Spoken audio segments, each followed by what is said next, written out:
반갑습니다, 구독자님들. 1.8조 달러를 굴리는 미국 자산운용사가 도지코인과 시바이누를 자기 ETF에 집어넣겠다고 서류를 냈습니다. 근데 진짜 무서운 건 그 다음입니다. 오늘 영상에서 세 가지를 말씀드릴 건데요. 첫째, 티로우 프라이스라는 초대형 자산운용사가 도지코인과 시바이누를 동시에 품겠다고 선언한 배경. 둘째, 두 코인에서 동시에 벌어지고 있는 스테이킹 경제라는 새로운 돈의 흐름. 셋째, 이 두 가지가 합쳐졌을 때 우리한테 어떤 기회가 열리는지. 이 세 가지를 아시고 나면 도지코인과 시바이누를 보는 눈이 완전히 달라지실 겁니다. 그럼 영상 시작합니다.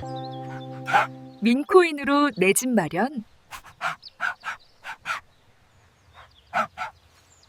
자, 먼저 가장 큰 뉴스부터 보겠습니다. 티로우 프라이스. 이름이 좀 생소하실 수 있어요. 이 회사가 관리하는 자산이 얼마인지 아십니까? 1.8조 달러입니다. 우리 돈으로 약 2,500조 원이에요. 국민연금이 약 1,100조 원이거든요. 국민연금의 2배가 넘는 돈을 굴리는 회사입니다. 이 회사가 지난 3월 16일 SEC에 수정된 S1 서류를 제출했어요. 크라이스 액티브 크립토 ETF. 이름부터 뭔가 다르죠? 기존 ETF들은 비트코인이면 비트코인, 도지코인이면 도지코인, 하나의 코인만 담았거든요. 근데 이 ETF는 다릅니다. 5개에서 15개 코인을 동시에 담아서 AI 기반 모델로 알아서 비중을 조절하겠다는 겁니다. 쉽게 말하면 코인판의 펀드 매니저가 탄생하는 거예요. 근데 여기서 소름 돋는 부분이 있습니다. 이 ETF의 투자 대상 목록에 비트코인, 이더리움은 당연히 들어가 있고요. 도지코인과 시바이누가 나란히 이름을 올렸습니다. 이게 뭘 의미하냐면요. 월가의 최상위 자산운용사가 도지코인과 시바이누를 비트코인, 이더리움과 같은 급으로 취급하기 시작했다는 겁니다. 밈코인이라는 꼬리표가 아니라 정식 투자 자산이라는 왕관을 씌워준 거예요. 여기서 한 가지 더 짚어야 합니다. 이 ETF의 수탁사다 앵커리지 디지털뱅크예요. 앵커리지가 뭐냐? 미국에서 최초로 연방은행 면허를 받은 디지털 자산 전문은행입니다. 은행이 코인을 보관해준다는 건 보험도 되고 감사도 되고 규제도 통과한다는 뜻이에요. 기관들이 가장 걱정하는 게 뭡니까? 내 코인 잃어버리면 어쩌지? 해킹당하면 어쩌지? 이 걱정이 사라지는 겁니다. 물론 이건 아직 서류 단계이고 승인까지는 시간이 더 걸릴 수 있습니다. 하지만 방향성은 읽히지 않습니까? 1.8조 달러짜리 회사가 도지코인과 시바이누를 담겠다고 손을 올린 거예요. 이건 단순한 뉴스가 아니라 게임의 룰이 바뀌고 있다는 신호입니다. 자, 여기서 두 번째 포인트로 넘어갑니다. 구독자님들, 스테이킹이라는 단어 한 번쯤 들어보셨을 거예요. 스테이킹이 뭐냐? 내 코인을 일정 기간 맡겨놓으면 은행 이자처럼 보상을 받는 시스템이에요. 은행에 예금 넣으면 이자 주잖아요. 그거랑 똑같은 개념인데 이율이 은행의 몇 배에서 몇십 배입니다. 근데 여기서 중요한 변화가 생기고 있어요. 시바이누 생태계에서 K9 파이낸스라는 프로젝트가 돌아가고 있습니다. 이게 뭐라는 거냐면 시바이누를 시바리온 네트워크에 스테이킹하면서도 그 물량을 다른 곳에 동시에 활용할 수 있게 해주는 시스템이에요. 전문 용어로 리퀴드 스테이킹이라고 하는데요. 쉽게 비유하면 이렇습니다. 정기예금에 돈을 넣었는데 그 예금 증서를 담보로 또 다른 투자를 할 수 있는 거예요. 돈이 잠들지 않고 2배로 일하는 구조입니다. 도지코인 쪽에서도 비슷한 일이 벌어지고 있어요. 거래소들이 앞다퉈서 도지코인 스테이킹 상품을 내놓고 있거든요. 연이율이 4%에서 높게는 15%까지 나오는 곳도 있습니다. 100만원어치 도지코인을 맡겨놓으면 아무것도 안 해도 1년에 4만원에서 15만원이 생기는 거예요. 여기에 코인 가격 상승분까지 더해지면 수익 구조가 이중으로 쌓이는 겁니다. 이게 왜 중요하냐면요. 지금까지 도지코인과 시바이누는 가격이 올라야만 돈을 벌 수 있는 구조였어요. 오르면 벌고 떨어지면 잃고. 근데 스테이킹 경제가 열리면 뭐가 달라지냐? 가격이 횡보해도 수익이 생깁니다. 이건 밈코인의 체질 자체가 바뀌는 겁니다. 초기 자산에서 수익형 자산으로. 이 전환이 지금 조용히 진행되고 있는 거예요. 그리고 또 하나, 시바이누 생태계에서 집토 앱이라는 지갑에 시바스왑이 통합됐습니다. 이게 왜 중요하냐면 시바리움을 지원하는 최초의 탈중앙화 지갑이 탄생한 거거든요. 지금까지 시바리움을 쓰려면 여러 단계를 거쳐야 했어요. 초보자한테는 진입 장벽이 높았죠. 근데 집토 앱 하나로 스왑도 되고 스테이킹도 되고 시바리움 생태계 전체에 접근할 수 있게 된 거예요. 비유하면 지하철 타려면 예전에는 표도 사고 환승도 해야 했는데 이제 카드 하나로 전국 어디든 갈 수 있게 된 겁니다. 자, 이제 큰 그림을 연결하겠습니다. 티로우 프라이스 같은 초대형 운용사가 도지코인과 시바이누를 정식 ETF에 편입하려 하고 있고요. 스테이킹 경제가 열리면서 코인을 들고 있는 것만으로도 수익이 생기는 구조가 만들어지고 있고요. 시바리움 생태계의 접근성까지 집토앱 통합으로 낮아지고 있습니다. ETF가 수요의 문을 열고 스테이킹이 장기 보유의 이유를 만들어주고 생태계의 접근성이 신규 유입을 불러오는 겁니다. 이 세 가지가 동시에 맞물리고 있어요. 이건 우연이 아니라 하나의 시스템이 완성되어가는 과정입니다. 근데 여기서 한 가지 중요한 사실이 있습니다. 사실 스테이킹에도 리스크가 존재를 해요. 코인을 맡겨놓는 동안 가격이 크게 빠질 수 있고요. 플랫폼 자체가 해킹당할 위험도 있습니다. 2025년 9월 시바리움 브릿지 해킹 사건 기억하시는 분들 계실 거예요. 55억 원 상당이 털렸었죠. 그래서 스테이킹을 하시더라도 반드시 검증된 플랫폼을 쓰셔야 하고 전 재산을 한 곳에 몰아넣으시면 안 됩니다. 참고로 이런 ETF 서류 분석이나 스테이킹 수익률 비교 자료 더 자세하게 보시고 싶으신 분들은 잠시 후 안내드리는 방법으로 확인해 보시면 됩니다. 근데요, 구독자님들, 여기서부터가 오늘 영상의 진짜 핵심입니다. 솔직하게 한 가지 말씀드리겠습니다. 오늘 티로우 프라이스, ETF, 스테이킹 경제, 집토앱 통합까지 다 말씀드렸잖아요. 다 좋은 이야기입니다. 근데 구독자님들, 냉정하게 한번 계산기를 두드려 보세요. 도지코인 시총이 지금 130억 달러예요. 우리 돈으로 18조 원이 넘습니다. 시바이누가 약 35억 달러, 이것도 5조 원이에요. 이미 전 세계가 아는 코인이에요. 여기서 2배 간다? 좋은 시나리오에서는 가능합니다. 근데 10배? 20배? 시총 18조 원짜리 코인이 180조 원이 된다는 건 현실적으로 쉽지 않은 이야기거든요. 근데 진짜 큰 수익을 노리는 트레이더들은 이 두 코인에 직접 투자하는 게 아니라 이 두 코인이 만들어 놓은 거대한 파도에 올라탈 다음 코인을 찾고 있습니다. 그리고 바로 지금 제가 그 코인을 하나 발견했습니다. 이 코인은 오늘 말씀드린 티로우 프라이스, ETF 구조와 스테이킹 경제 그 둘의 교차점에 정확히 서 있는 프로젝트예요. 도지코인이 ETF에 편입되고 시바이누의 스테이킹 자금이 몰리면 그 자금이 돌아가는 인프라를 제공하는 쪽에 있는 코인입니다. 쉽게 비유하면 도지코인이 고속도로를 달리는 자동차라면 이 코인은 그 고속도로 자체를 깔아주는 업체예요. 자동차가 한 대 달리든 100만 대 달리든 고속도로 회사는 무조건 돈을 벌거든요. 근데 지금 이 코인을 아는 사람이 거의 없어요. 일반 투자자들 사이에서는 이름조차 안 불리고 있습니다. 해외 기관 리서치 보고서에서만 조용히 언급되고 있는 수준이에요. 시총은 아직 도지코인의 1%도 안 되는 규모입니다. 같은 금액이 들어와도 가격 변동폭이 수십 배가 되는 구조예요. 제가 이 코인을 발견한 뒤에 세 가지 방법으로 교차 검증을 했습니다. 첫째, 온체인 분석 툴 3곳에서 고래 지갑 유입 패턴을 확인했어요. 지난 72시간 동안 서로 다른 대형 지갑 14개가 같은 타이밍에 이 코인으로 자금을 집중시키고 있었습니다. 보통 고래 지갑 하나가 움직이면 우연일 수 있어요. 근데 14개가 동시에? 이건 우연이 아닙니다. 누군가 신호를 공유하고 있다는 뜻이에요. 둘째, AI 기반 코인 분석 프로그램에 돌렸더니 상승 확률이 극히 높은 등급으로 분류됐습니다. 셋째, 해외 전문 트레이더들 사이에서 이 코인이 이미 다음 ETF 인프라 수혜주로 조용히 회자되고 있는 걸 직접 확인했어요. 세 곳에서 전부 같은 결론이 나왔습니다. 이 정도 근거가 모이면 저는 직접 움직입니다. 근데 진짜 소름 돋는 건 차트예요. 지금 이 코인의 일봉 차트를 펼쳐보면 세력이 물량을 조용히 모으는 전형적인 매집 구간이 보입니다. 거래량은 바닥인데 특정 지갑에서만 매수가 터지는 패턴, 글로벌 거래소 상장 직후의 눌림목 구간, 그리고 볼린저 밴드가 역대급으로 좁아지면서 곧 한 방향으로 크게 터질 준비를 하고 있어요. 이 세 가지가 동시에 나타나는 코인은 제가 투자하면서 손에 꼽을 정도로 드뭅니다. 그리고 결정적인 게 하나 더 있어요. 이번 주 안에 이 코인 관련 대형 호재가 하나 예정되어 있습니다. 티로우 프라이스 ETF 심사 일정과 이 코인의 기술 업데이트 타이밍이 정확하게 겹쳐요. 이 두 개가 동시에 터지면 일주일 내로 최소 10배 10배 이상의 상승 가능성을 보고 있습니다. 왜냐하면 시총이 극히 작거든요. 도지코인의 1%도 안 되는 규모에서 기관 자금의 아주 작은 일부만 흘러들어와도 가격이 수직으로 뛸 수밖에 없는 구조입니다. 지금 이 가격대가 아니면 이 진입 기회는 다시 안 옵니다. 한번 불이 붙으면 하루 만에 2배, 3배 뛰는 게 이쪽 코인들의 특성이거든요. 그때 가서 사면 이미 세력의 밥이에요. 지금 이 자리가 세력이 밥을 차리는 구간이라는 겁니다. 솔직하게 말씀드릴게요. 저도 이 코인을 담았습니다. 제 돈이 들어가 있는 종목이에요. 남한테 추천만 하고 자기는 안 하는 사람, 저는 그런 사람이 아닙니다. 근데 이 코인의 이름을 공개 영상에서 바로 말씀드리기가 어렵습니다. 지난번에도 제가 영상에서 분석 내용을 자세히 말씀드렸더니 그걸 통째로 캡처해서 유료 리딩방에 20만원씩 받고 파는 업자들이 생겼거든요. 제 구독자님들 중에서 그 사기에 당하셨다는 제보가 들어왔을 때 저는 그날 잠을 못 잤습니다. 제가 선의로 드린 정보가 누군가의 주머니를 털어먹는 데 이용됐다는 게 너무 화가 나더라고요. 그래서 이번에는 방법을 바꿨습니다. 진짜 제 구독자님이신지 아니면 이걸 가져다 팔아먹으려는 업자인지 먼저 확인을 한 다음에 공유를 드리기로 했습니다. 방법은 간단해요. 채널 구독과 영상에 좋아요를 눌러주시고 화면 상단에 보이는 번호로 밈코인이라고 3글자만 적어서 문자 보내주세요. 그 다음 이 영상 댓글에 신청했습니다 라고 적어주시면 제가 직접 확인한 뒤에 해당 종목의 이름, 고래지갑 14개의 매수 단가 분석 자료, ETF 심사 일정과 연동한 목표가 시나리오, 그리고 제가 실제로 잡은 진입 구간까지 전부 정리해서 보내드리겠습니다. 한 가지 확실하게 말씀드립니다. 해당 정보를 빌미로 금전적인 요구를 결단코 하지 않습니다. 유료 리딩이나 멤버십 유도 같은 것도 절대 없어요. 만약 저를 사칭해서 돈을 요구하는 사람이 있다면 100% 사기이니 반드시 주의해주세요. 저는 정말 다른 거 필요 없어요. 제 채널이 커져서 더 많은 분들에게 더 정확한 정보, 더 빠른 분석을 전달해드리는 것, 그게 제가 이 채널을 운영하는 유일한 이유입니다. 티로우 프라이스가 문을 열고 스테이킹 경제가 깔리고 도지코인과 시바이누가 제도권으로 들어가고 있습니다. 이 흐름을 이해하고 미리 준비할 것인가? 아니면 다 끝난 뒤에 뒤늦게 따라갈 것인가?